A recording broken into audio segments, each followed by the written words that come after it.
Hello everyone, welcome to CodeHub Pro, your trusted resource for learning Linux, DevOps, and all things tech. In today's video, we're going on an exciting journey into one of the most critical aspects of the Linux operating system, Linux directories and file system structure. Whether you're new to Linux or you're looking to deepen your knowledge, understanding how the Linux file system works is essential. Why are directories so important in Linux? In Linux, directories play a far greater role than just being containers for files. The entire structure of your operating system, how it operates, manages hardware, and runs applications, depends on a very specific arrangement of files and directories. Think of it as the backbone of your Linux system. Without knowing how directories are structured and what each one does, troubleshooting and managing a Linux environment becomes much more challenging. By the end of this video, you'll have a deep understanding of the Linux directory structure, how to navigate it, and how to work with the most critical directories. We'll cover everything from the root directory to advanced topics like file permissions, mounting file systems, and best practices for managing files and directories. Linux directory structure. Overview: the hierarchical tree. Let's start by talking about how the Linux directory structure is organized. Unlike other operating systems, where drives might be labeled with letters, like C:" or D:, Linux places everything under one roof, the root directory, denoted simply by a //. Every file, application, and device on your system exists somewhere under this root directory. When you first boot up your Linux machine and open the terminal, everything you'll interact with, from the kernel that runs your system to the simplest text file, can be found within this hierarchical tree. It's like walking through a family tree, with the root being the great-grandparent and all the directories branching off from there. Let's explore some of the key directories you'll encounter. /root directory. This is the starting point for all directories and files on your Linux system. Every other directory is a child of the root directory. When we talk about moving between directories in Linux, you're always moving relative to this root directory. Bin, essential binaries. The bin directory contains essential binary files, programs, or commands that are crucial for your system's functionality. These include commands like ls, cp, and mv. These are basic tools needed for system operations, which means even if your system is running in a restricted mode, these programs will still be available. Think of /bin as the toolbox of basic, critical utilities every user and system administrator will need. Sbin, system binaries. While bin houses programs every user can run, sbin is reserved for system binaries that are primarily used by the system administrator or root. Here you'll find utilities for managing the system like shutdown, reboot, and tools to modify the network configuration. If you ever need to manage users, repair disks, or perform other critical system functions, you'll be diving into /sbin. Bootloader files. The boot directory contains files necessary for booting up the system, including the Linux kernel itself and files required by the bootloader, such as grub, Grand Unified Bootloader. You'll also find the initial RAM disk here, which is crucial during the boot process. For most users, you'll rarely need to touch anything in this directory, but knowing its importance is key for troubleshooting boot issues. Device files. In Linux, every hardware device connected to your system, like your hard drive, USB devices, keyboard, etc., is treated as a file. These device files reside in the /dev directory. You can interact with these files as if they were regular files, which is one of the reasons Linux is so powerful. Want to check your hard drive or interact with a USB device? You'll be dealing with /dev. For example, /dev/sda refers to the first hard drive on your system, and /dev/sda1 would refer to the first partition on that drive. Understanding this structure will help you navigate storage management later on. /etc- configuration files. One of the most important directories in Linux is /etc. This directory contains system-wide configuration files. Anytime you need to configure the network, user permissions, system services, or software, you'll likely be editing files in /etc. For instance, /etc/passwd contains user account information, and /etc/fstab defines how file systems are mounted during boot. Keep in mind, these files are sensitive, and a small mistake could prevent your system from functioning correctly. Home, User, Home Directories. Now, onto a directory you'll interact with every day, /home. This is where the home directories for all users on the system are located. If your username is John, your personal directory will be /home/John.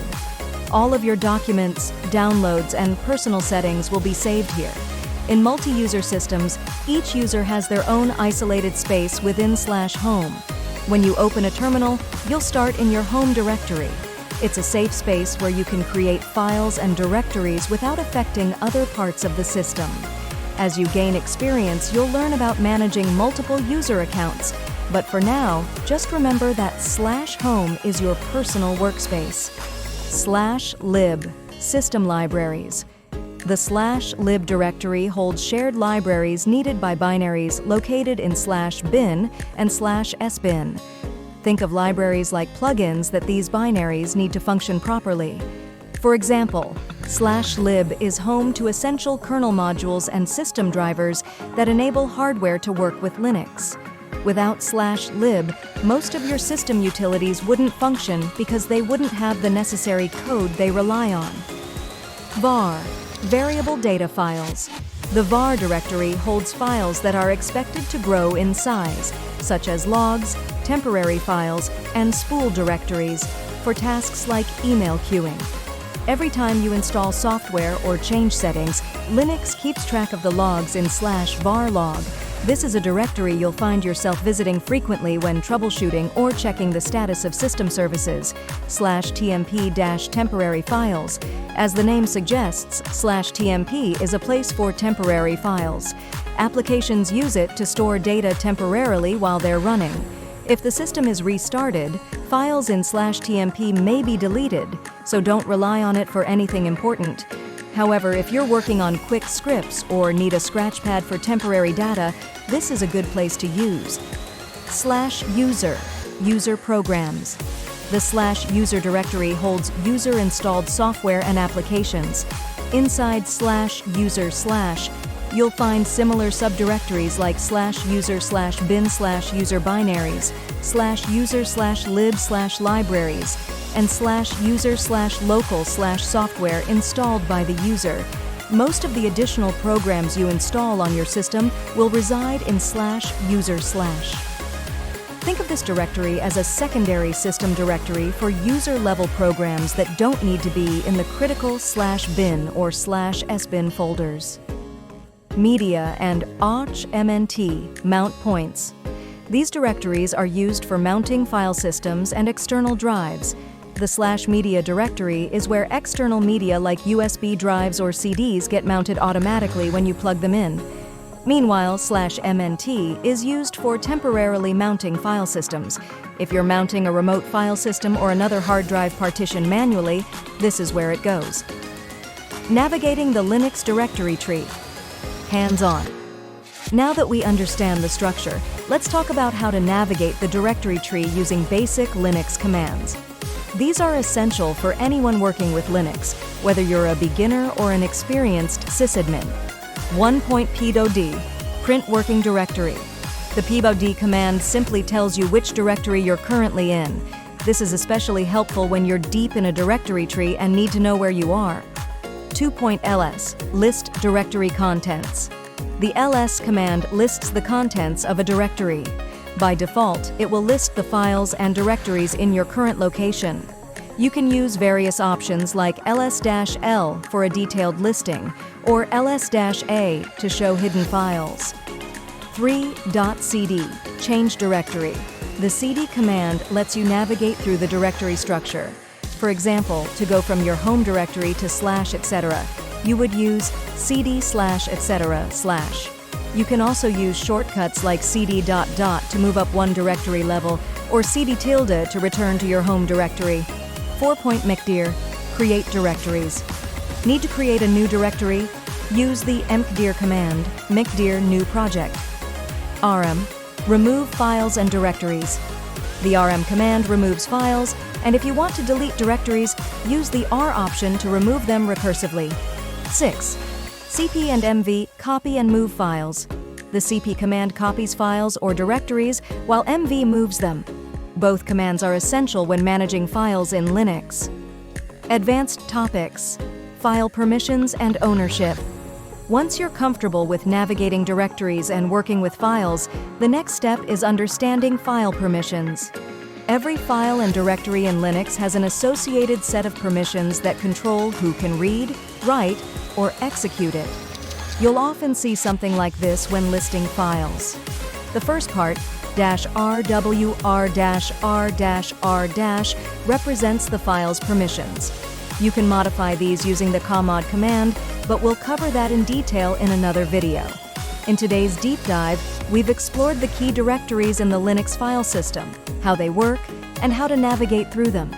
Mastering these basics will open up countless possibilities for you in Linux, whether you're managing servers, building applications, or simply exploring what Linux can do. Thanks for joining us at CodeHub Pro.